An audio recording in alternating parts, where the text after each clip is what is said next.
Pois vamos falar, essencialmente, no programa de hoje, da grande pré-campanha do Renan Santos, em especial dessa jornada que ele está fazendo em Brasília, que está dando o que falar. Renan, que fez um discurso empolgante, um discurso assim impressionante ali entre os prefeitos. Eu acho que essa... Inclusive vou comentar uma coisa aqui que eu estava pensando antes de vir para o programa. Esta jornada específica do Renan em Brasília e esse discurso que ele fez entre os prefeitos na minha avaliação, a parte mais, do ponto de vista institucional, mais importante da pré-campanha até agora, Bruno. Porque até então, claro, ele estava rodando todo o Brasil, ele está rodando todo o Brasil, está indo em várias cidades, conversando com todo mundo, indo para podcasts, fazendo entrevista e tudo mais.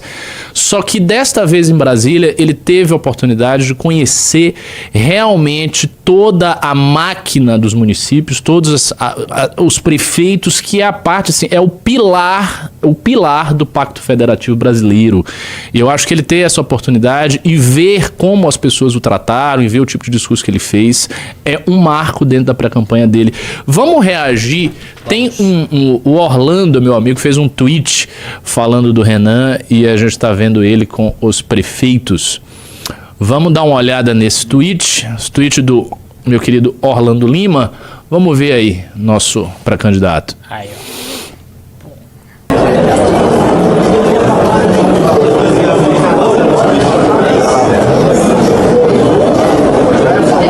Isso aí são os prefeitos das cidades. Os prefeitos das cidades reconhecendo o Renan, todos eles falando, a galera vindo, tietando. Isso, minha gente, isso é sinal. Isso, a gente tá sentindo o cheirinho, de candidatura forte. Não vou dizer candidatura vitoriosa, mas de candidatura forte. Quando os prefeitos começam a se interessar pelo que um pré-candidato tá fazendo, e eles espontaneamente eles vão até o pré-candidato, querem tirar foto, tiram selfie, pede aí pro assessor tirar foto com eles, isso é um sinal de que eles já estão considerando que esse candidato pode vir a ser presidente do Brasil. Isso já é uma espécie de antecipação daquilo que esses prefeitos podem encontrar no futuro. Porque prefeito é o seguinte, o prefeito está interessado em estar com o time que está ganhando. Eu tive, felizmente, a oportunidade de conhecer muitos prefeitos na Bahia, minha terra natal, porque eu participei de uma campanha de governador lá na Bahia, que era uma campanha grande, era uma campanha montada pelo Democratas, né? Então tinha uma estrutura de campanha muito grande e a gente rodava, em média, pra vocês verem como a gente rodava bastante. A gente rodava, em média, coisa de 5 a 6 cidades por dia. Nós íamos junto com o candidato a governo e a gente ficava rodando as cidades e ele fazia os eventos um atrás do outro e nesse processo eu conheci vários prefeitos disso aí. Vários prefeitos do interior. De Alagoinhas eu conheci de, se não me engano, de Inhambupe na época, obviamente Salvador, conheci daquela região ali perto de Pombal. Conheci, agora eu vou ter que ficar aqui tentando me lembrar, mas eu devo ter conhecido uns 20 a 30 prefeitos nessa brincadeira, e o fato é o seguinte, o interesse dos prefeitos é o interesse de estar com quem pode ganhar. Se você tem uma campanha mais forte, os prefeitos colam, se você tem uma campanha mais fraca, eles começam a sair. Então isso aí já é um sinal muito bom do que a gente está fazendo. A gente está fazendo campanha política séria, nós estamos dentro do jogo sério mesmo, e estamos falando para aqueles que importam. Eu assisti uma parte grande do discurso que o Renan fez para os prefeitos. É um discurso que ele poderia tranquilamente ter feito aqui no Análises Renais, porque é um discurso em que ele estava apresentando a lei de responsabilidade gerencial. Basicamente, Serrinha, estão falando de Serrinha, pois é, Serrinha, mas Serrinha, eu não sei se eu conheci o prefeito Serrinha, eu acho que eu não conheci o prefeito Serrinha. Estão dizendo que está meio desfocada a câmera, estão reclamando do microfone. Qual é o caso aí? Bom, o pessoal vai resolver, mas continuando. Eu assisti boa parte do discurso e o discurso ele está muito fino, porque o Renan fez uma coisa que é ele apontou para um dos principais problemas que nós temos no Pacto Federativo Brasileiro, que é o seguinte, eu vou explicar para vocês com calma um dos grandes problemas dos prefeitos e uma das grandes dores de todos os municípios brasileiros. Bom, a gente sabe, obviamente, que tem um monte de município que é mal administrado, que os prefeitos não querem nada, que eles querem basicamente roubar ou ficar manipulando a população com shows, showmícios e coisas desse tipo. A gente sabe que esse é um problema. Só que há um outro problema. O outro problema é que os prefeitos são, via de regra, escravos dos seus deputados. Então todo o sistema político brasileiro ele foi montado inteiramente para colocar os municípios abaixo da esfera estadual, que por sua vez está abaixo da esfera da União.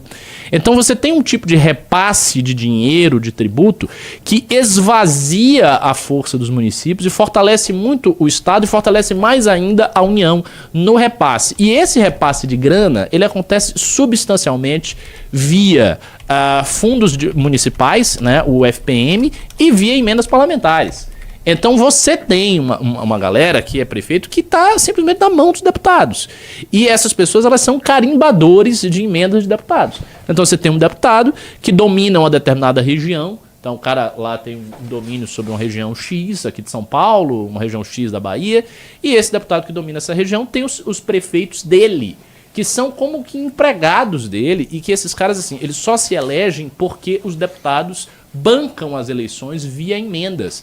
Isso acontece muito no Brasil, muito, muito, muito, muito. Nessa viagem que eu fiz na Bahia, por exemplo, que eu estava contando aqui no início da live, eu conheci, eu não vou falar quem é, por respeito, inclusive porque é até próximo do Kim, eles têm uma relação cordial ali no parlamento, mas eu conheci um deputado federal muito importante da Bahia, um cara grande, que ele tinha, assim, no guarda-chuva dele de influência política, 15 prefeitos. Ele tinha 15 prefeitos que eram prefeitos dele. Você chama, o deputado ele tem os prefeitos dele. Como é que se dá isso? De você ser um deputado e você ter os prefeitos seus? Essa relação estranha do legislativo com o executivo municipal, obviamente acontece porque o executivo municipal fica na mão do legislativo, na medida que o legislativo repassa o dinheiro via emendas parlamentares. Então o legislativo tem muito dinheiro, a gente está falando aí de, em alguns casos, dezenas de milhões de reais de emendas parlamentares, e esses caras fazem escola, eles fazem hospital, eles dão dinheiro para o show, eles dão dinheiro para renovar a pracinha, que é uma coisa que os prefeitos querem fazer.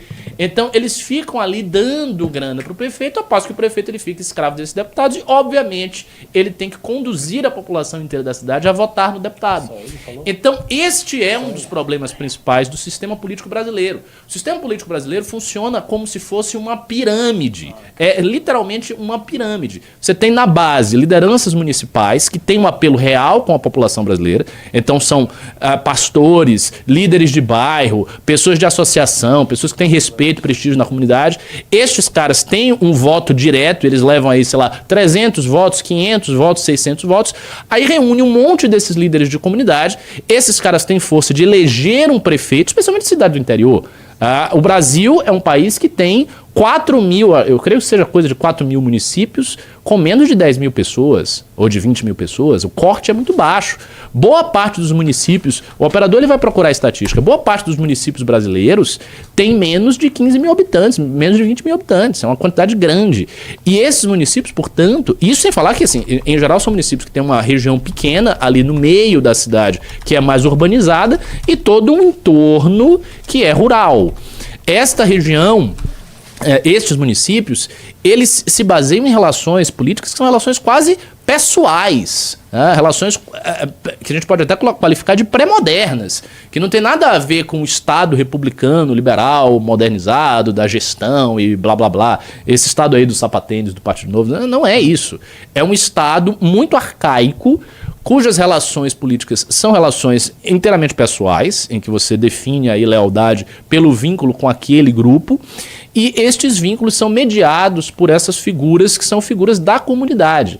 Então, homens e mulheres que têm força nas suas comunidades respectivas. E essas pessoas, elas têm o poder de fazer um prefeito. E o que faz o prefeito? O prefeito coloca essas pessoas dentro da máquina pública. Então é assim que funciona a política do Brasil. Para boa parte dos municípios brasileiros. Você tem líderes comunitários que dão voto para o prefeito, aí o prefeito coloca essas pessoas dentro da máquina pública, e o prefeito, por sua vez, consegue fazer alguma coisa na cidade, dado que ele não tem arrecadação.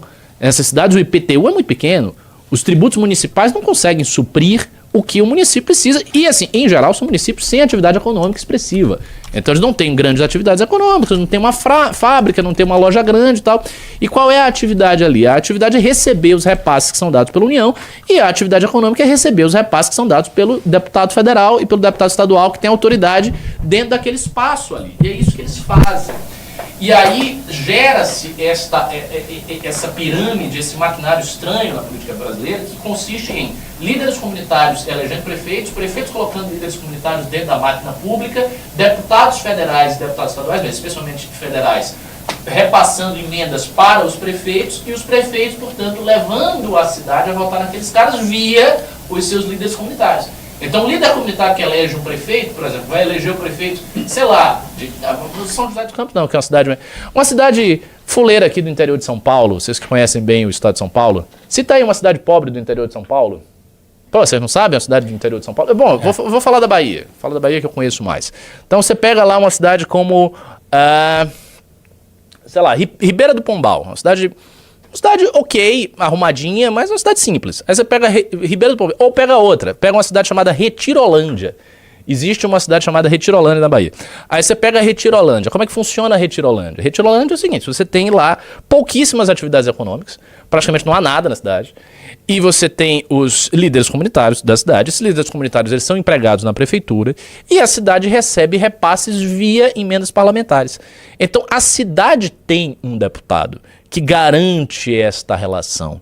E enquanto isso, os indicadores das cidades, ou seja, como a cidade está indo em segurança, em saúde, em educação, como é que está a nota do IDEB das escolas da cidade, como é que ela está fazendo a parte de infraestrutura, tudo isso fica largado ao léu, né, largado às traças. Por quê? Porque não há nenhum incentivo para que esses indicadores melhorem. Os prefeitos, eles não vão ganhar votos se os indicadores melhorem. Eles não vão conseguir, por exemplo, mais emendas parlamentares do deputado federal deles, né? Porque o índice melhorou. Não, eles vão conseguir as emendas na medida em que eles dão os votos necessários para o deputado federal se eleger e se reeleger e ficar se reelegendo sucessivas vezes. E aí se gera a distorção que nós temos pessoas no parlamento que não têm nenhum interesse em nenhuma pauta, nenhuma grande pauta nacional, essas pessoas que estão no parlamento, simplesmente elas ficam se elegendo e se reelegendo graças ao fato que elas têm uma base estruturada dessa maneira que eu falei, e os indicadores das cidades ficam uma bosta. Então este é um dos problemas centrais no nosso país. E o Renan fez um grande discurso, em que ele endereça exatamente este problema, apresentando o problema, dizendo que o problema não é culpa direta dos prefeitos, e não é, mostrando como os prefeitos se tornam reféns dos seus deputados, como eles se tornam reféns do legislativo, e mostrando qual vai ser o instrumento a ser utilizado para quebrar esta lógica, que é justamente a Lei de Responsabilidade Gerencial. Lei de Responsabilidade Gerencial, que antes da gente reagir ao discurso do Renan, fazendo um parêntese aqui, esta lei, ela foi, o insight dela foi tido aqui pelo Renan, estava literalmente do meu lado, que ele teve esse insight. Na hora eu percebi que era um insight muito bom, e daí nós pegamos essa lei e já transformamos em texto para o livro amarelo definitivo. Então, quando vocês tiverem um livro amarelo, que aliás, diga-se de passagem, está gigantesco, né? Só um detalhe, nós temos hoje no rascunho do livro amarelo definitivo 421 páginas. Tá maluco. 421 páginas de Word no rascunho. Isso aí, quando a gente transformar, diagramar, vai dar, em minha opinião, coisa de 550 páginas, pelo menos. Nossa. Isso vai, assim, então vocês vão receber um livro amarelo que não é o programa, vocês não estão entendendo, vocês vão receber um livrão, vai ser um livro pesado, e note, o livro amarelo que vai sair, o definitivo, não é um apanhado das ideias dos 6 fascículos. Tem muita coisa que está nos 6 fascículos, obviamente, mas tem muito material novo. Eu diria que 70% do livro amarelo definitivo é material novo. Material que não saiu em lugar nenhum e que são ideias importantes que estão sendo ventiladas na campanha do Renan em vários lugares, como por exemplo, Lei de Responsabilidade Gerencial. Tem todo um planejamento. Olha, tem um planejamento que fizeram super detalhado disso. Mas tá assim, tá uma coisa linda. São 30 páginas de planejamento mostrando aonde a gente vai mexer na legislação, aonde mexe na Constituição, quais são as estruturas de marcação e critérios para você aplicar as intervenções, como se dá as intervenções, como isso não fere nenhum dos princípios democráticos, nenhum dos princípios de pactuação do poder no Brasil, ou seja, como a gente consegue implementar a Lei de Responsabilidade Gerencial, que eu vou chamar aqui de LRG, a LRG em todos os lugares, sem ferir a disposição do Pacto Federativo Brasileiro. Então, assim, tá o fino da bola. Tá muito bom esse texto. E aí temos um texto de fusão de municípios também, que mostra o problema dos municípios brasileiros.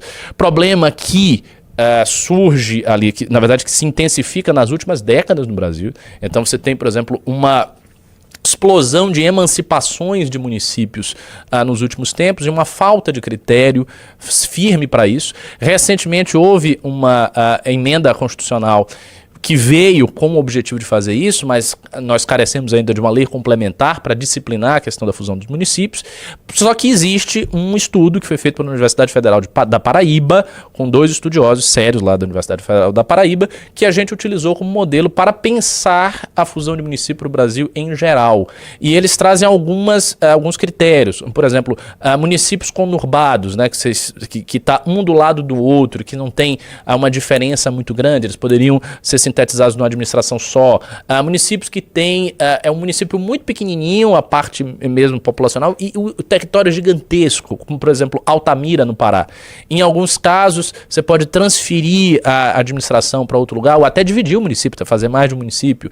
Municípios que, por vários critérios que a gente levanta ali, não conseguem se sustentar financeiramente. Então eles não têm grana suficiente, eles não têm arrecadação, eles dependem demais do fundo do FPM que vai para os municípios. Então tem uma série de critérios ali que foram pensados com calma e que a gente consegue ir realmente fundindo os municípios junto com a Lei de Responsabilidade Gerencial. Então isso está muito bem colocado no livro amarelo. Estes 2 capítulos constituem aí em torno de umas 60, 70 páginas de texto, né, o que é bastante sólido. E depois do livro amarelo definitivo ainda está sendo gestado, está sendo feito um livro inteiro só sobre fusão de municípios, que é uma coisa que o nosso querido coordenador do grupo de fusão de municípios, o João, aliás, abraço aí o João, se você estiver me assistindo essa live, por favor, saiba que eu estou fazendo referência a você. O João, lá de Santa Catarina, trabalha com Batista, ele está dentro desse projeto, ele está tocando, na verdade, está na dianteira do projeto de fazer um livro especialmente voltado para a fusão de municípios. Então é isso que a gente está apresentando para a sociedade brasileira. E assim, isso denota muito a seriedade do que a gente está fazendo, a seriedade das nossas propostas, o comprometimento de fazer algo verdadeiro para o país e não simplesmente chegar na frente e ficar falando um monte de groselha, um monte de bobagem e passar essas bobagens, passar esses chavões como se isso fosse um programa de governo. Não é o que a gente está fazendo aqui. Bom, vamos reagir a uma parte do Renan falando lá no evento dos prefeitos? Bora lá? Vamos, professor. Só aquele dado lá que você tinha me pedido, segundo o IBGE, com base no censo de 2022, cerca de 44,8% dos municípios brasileiros têm até 10 mil habitantes. Então, 44,8% tem até 10 mil. Se você bota o corte ali que em 2030 dá muito mais que isso. Então nós temos, assim, boa parte dos municípios brasileiros são pequenos, eles são bem pequenos, e nestes municípios que são bem pequenos, as relações pessoais ainda vigoram. Isso é uma coisa que a gente que é criado em capital, boa parte de vocês devem ser de capital, né? Imagino que boa parte de vocês não seja um município pequeno. A gente que é criado em capital, a gente não tem essa percepção, porque na capital as relações pessoais, elas existem em círculos muito pequenos. É a galera do trabalho, é a galera, sei lá, da academia, da escola, é isso. Mas você não tem relação com as pessoas da cidade. Interior é diferente. Eu conheço o interior, eu sei como é que é. No interior você tem relação com as pessoas, mesmo, com a cidade, com a comunidade. Ainda existe um pouco da vivência comunitária, que é bastante idealizada pelos conservadores nas cidades do interior. Esta vivência comunitária nas cidades do interior, ela passa por uma vivência política também. Porque os líderes comunitários, eles exercem uma influência real na cidade. E eles conseguem mesmo acumular votos. Do mesmo jeito que os líderes das comunidades pobres das capitais, das grandes capitais, das grandes cidades, das metrópoles. A galera que é de comunidade pobre consegue fazer isso. Então, como eu falei, este é um voto que é um voto todo amarrado. Ele está amarrado com laços muito firmes e a gente precisa chegar lá com uma tesourinha e fazer assim, toque, cortar esses laços e abrir novos horizontes.